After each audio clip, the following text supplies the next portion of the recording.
دن حق ہے. ذالک اس میں اشارہ بعید ہے. جب قرآن مجید میں اس کا ترجمہ ہم کرتے ہیں تو قریب کا کر دیتے ہیں. یہ حق ہے، یہ دن حق ہے. ذالک الیوم الحق.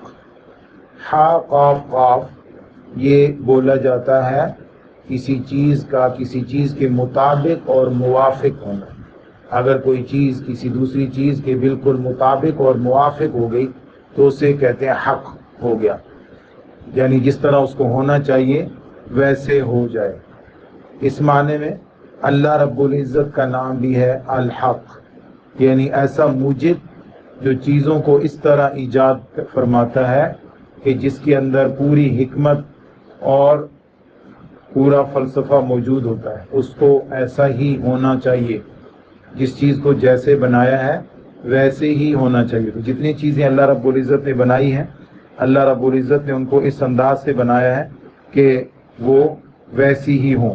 اسی معنی میں قرآن مجید میں اللہ رب العزت کے لیے الحق کا لفظ ہو گیا. وَرُدُّوا إِلَى اللَّهِ مَوْلَاهُمُ الْحَقِّ مَوْلَاهُمُ الْحَقِّ. تو حق اللہ رب العزت کے لیے بھی بولا جاتا ہے کیونکہ وہ ہر چیز کو اس طرح بنا رہا ہے یا اس طرح بنا چکا ہے کہ جس طرح اس چیز کو ہونا چاہیے. یہ حق کا لفظ اللہ رب العزت نے چیزوں کے لیے بھی استعمال فرمایا ہے، یعنی جو چیزیں بن چکی ہیں وہ بھی چونکہ اسی طریقے سے بنی ہیں جس طریقے سے ان کو ہونا چاہیے، اس کے لیے بھی حق کا لفظ استعمال ہوا. اور ہم دیکھتے ہیں کہ جو چیزیں جس طریقے سے ان کو ہونا ہے اس طریقے سے وہ بالکل فٹ ہیں، اسی طریقے سے وہ نظر بھی آتی ہیں اور اس طریقے سے وہ ہیں بھی، اس اپنے مقصد میں پوری بھی اترتی ہیں. اگر کوئی ایسا عقیدہ ہو جس عقیدے کے لوگ اس کو اس طریقے سے ہی مانتے ہیں جس طریقے سے وہ ہے تو اس کو بھی حق کہتے ہیں. یعنی وہ بہت ساری چیزوں کو اس طرح مان لیں جس طریقے سے وہ ہیں تو ان ماننے والے لوگوں کو بھی حق کہیں گے. کان الناس امۃ واحدہ، لوگ ایک گروہ تھے. فبعث اللہ النبیین مبشرین و منذرین، پس اللہ تعالیٰ نے انبیاء بھیجے جو نیک کام کرنے والوں کو خوشخبریاں سناتے اور جو برے کام کرنے والوں کو عذاب سے ڈراتے. وانزل معهم الکتاب بالحق، پھر اللہ تعالیٰ نے ان کے ساتھ کتاب نازل فرمائی حق، یعنی یہاں بھی حق کا لفظ استعمال فرمایا. کتاب ایسی کہ جیسے ان لوگوں کی ضرورت تھی ویسی کتاب اللہ رب العزت نے نازل فرمائی. اور لیحکم البینات، تاکہ اللہ رب العزت لیحکم بینہم، تاکہ اللہ رب العزت ان کے درمیان فیصلہ فرما دیں. لیحکم بینہم، تاکہ اللہ رب العزت ان لوگوں کے درمیان فیصلہ فرما دیں. بین الناس فی مختلفوا فی، ان چیزوں کے بارے میں جن میں وہ آپس میں جھگڑا کر رہے تھے، اختلاف کر رہے تھے. ومختلف فیہ، اور ان چیزوں کے بارے میں اختلاف نہیں کر رہے تھے. الا الذین اوتوہ من بعد ما جاءتهم البینات بغیا بینہم، مگر وہ لوگ کتاب کے آ جانے کے بعد، واضح دلائل کے آ جانے کے بعد بھی اختلاف کر رہے تھے. اور یہ ان کا اختلاف صرف ضد کی بنیاد پر تھا، ضد کی وجہ سے کہ یہ بات یہ لوگ کیوں کہہ رہے ہیں، یعنی انصار کیوں کہہ رہے ہیں، یہ بات اوس کے لوگ کیوں کہہ رہے ہیں، خزرج کے لوگ کیوں کہہ رہے ہیں، یہ بات تو ہمیں کہنی چاہیے تھی. بغیم بینہم، آپس میں ضد کی وجہ سے. پھر اللہ رب العزت فرماتے فہد اللہ، اللہ رب العزت ہدایت عطا فرمائی. الذین آمنوا، ان لوگوں کو جو ایمان لائے. لما اختلفوا فیہ، اس وجہ سے کہ اس بات کے بارے میں اختلاف ہو چکا تھا. من الحق، حق سے. بِإِذْنِهِ، اپنے حکم سے. تو یہاں پہ اللہ رب العزت نے کچھ لوگوں کو اس بات کی سمجھ عطا فرما دی جو بات بالکل واقع کے عین مطابق ہے، اور جو بات ایسی ہے جیسے واقع کے موافق ہے. کچھ لوگوں کو اس بات کی سمجھ عطا فرما دی، ہدا، رہنمائی فرما دی. تو جن لوگوں کو رہنمائی فرمائی ان کو من و عن اس چیز کے بارے میں پتہ ہے جیسی ہی وہ ہے. اور انہی کے ساتھ کچھ لوگ ہیں جن کو اس بات کی سمجھ نہیں آ رہی، یعنی اوس اور خزرج کو سمجھ آ گئی بنو قریظہ کو نہیں سمجھ آ رہی، بنو نذیر کو نہیں سمجھ آ رہی، بنو قینقاع کو نہیں سمجھ آ رہی، حالانکہ سارے اسی ماحول میں رہتے ہیں، اسی مدینہ میں رہتے ہیں، اسی ایک ہی شہر میں رہتے ہیں، لیکن دو قبیلوں کے لوگوں کو سمجھ آ گئی اور باقیوں کو سمجھ نہیں آ رہے۔ تو جیسے بات ہے ایسی ہی جن کو سمجھ آ رہی ہے ان کو اللہ رب العزت نے اس بات کی رہنمائی فرما دی ہے کہ جیسے ہونی ہے ویسی ان کا اعتقاد ہے۔ آخری نبی کے انتظار میں جو بیٹھے ہوئے لوگ تھے انہیں سمجھ نہیں آ رہی، اور جن کو اس کے بارے میں پتہ ہی نہیں تھا وہ سمجھ چکے ہیں اور وہ رہنمائی پا چکے ہیں۔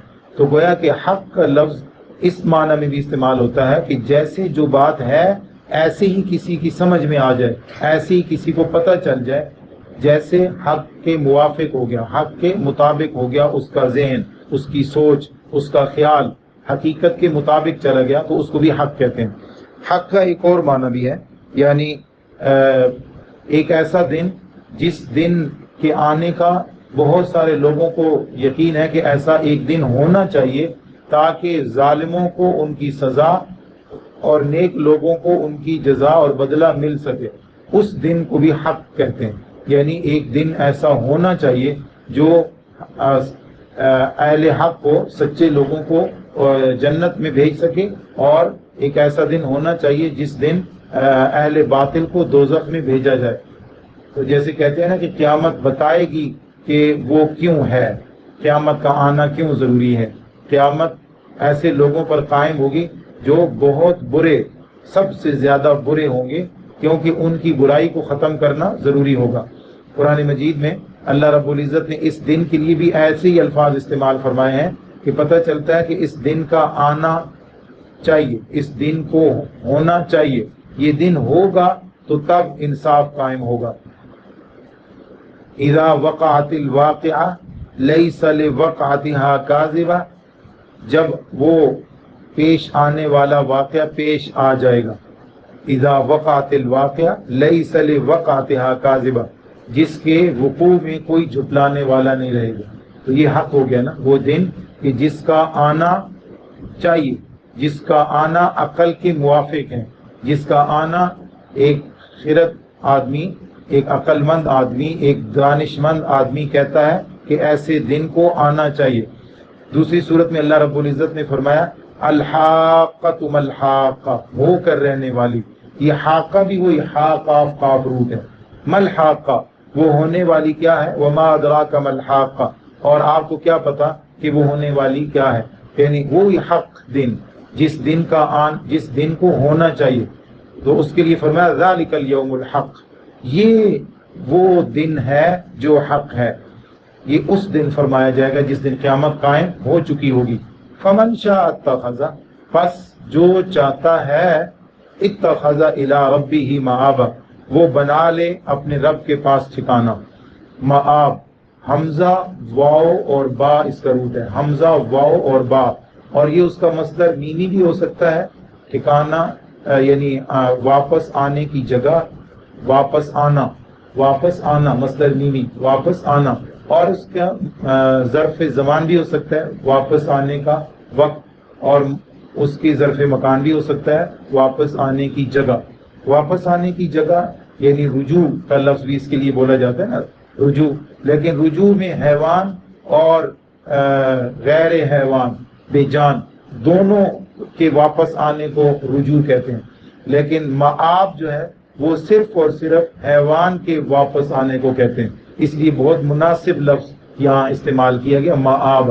فمن شاء اتخذ، پس جو چاہتا ہے وہ اپنے رب کے پاس ٹھکانہ بنا لے، اپنے پالنے والے اور اپنے محافظ کے پاس ٹھکانہ بنا لے۔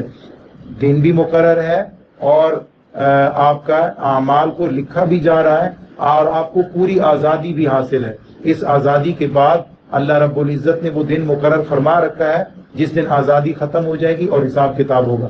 اب آپ پر ہے کہ آپ اس دن کے آنے کا یقین رکھ کر اس کی تیاری کرتے ہیں، یا بس آزادی کو آزادی سمجھ کر اس میں اللہ رب العزت کے پاس مقام اور مرتبہ حاصل کرنے کے لیے کوشش نہیں کرتے۔ یہ آپ پر ہے۔ اللہ رب العزت ہمیں اس مقام پر پہنچنے کے لیے تیاری کی توفیق عطا فرمائے۔